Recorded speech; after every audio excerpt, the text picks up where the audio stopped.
dans notre activité, on peut solutionner énormément de problèmes.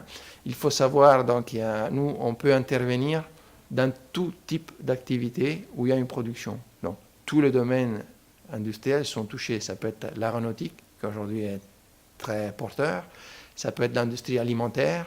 Ça peut être l'industrie du bois, la mécanique, le nucléaire. On travaille énormément avec nos belles centrales nucléaires françaises et non seulement, même à l'étranger.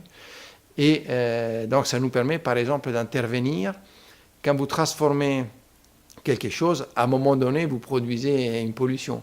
Donc, quand on fait des biscuits, ça peut être tout bête et tout simple, comme à la maison, mais quand on le fait à niveau industriel, vous avez des tonnes par jour de sucre qui tombent dans des gros mélangeurs, mélangés avec de la farine et de l'eau, par exemple. Et quand vous videz une tonne de sucre, forcément, vous avez un nuage de poussière.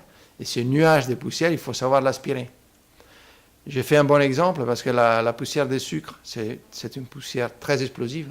Et donc, il faut faire très attention au système qu'on met en place parce qu'on génère quelque part une espèce de bombe. Parce qu'on va aspirer à capter cette poussière, on va la confiner dans un système de poussiérage qui peut être potentiellement une bombe. Donc, il y a tout un tas de systèmes que nous avons mis au point et que nous avons certifiés qui permet d'une part de ne pas avoir d'étincelles.